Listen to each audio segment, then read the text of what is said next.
Kay kuya, magluluto daw siya ng pansit. Wow, ang dami sahog kuya. Mukhang masarap yan tingnan mo, di ba? Yan ang pansit. Hala, oh, oh, ang dami naman niya kuya. Sabog-sabog na. Oh, dadagdagan mo pa ha? Diyos ko kuya, tingnan mo, nagkalat na.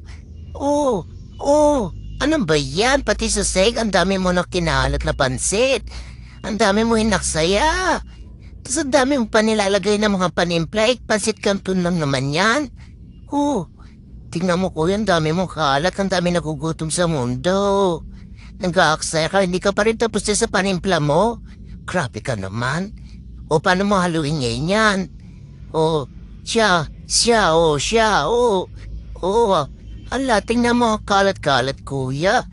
Paano pa gaganaang bumili sa'yo? Tingnan mo ang sahig, ang kalat ng pansit.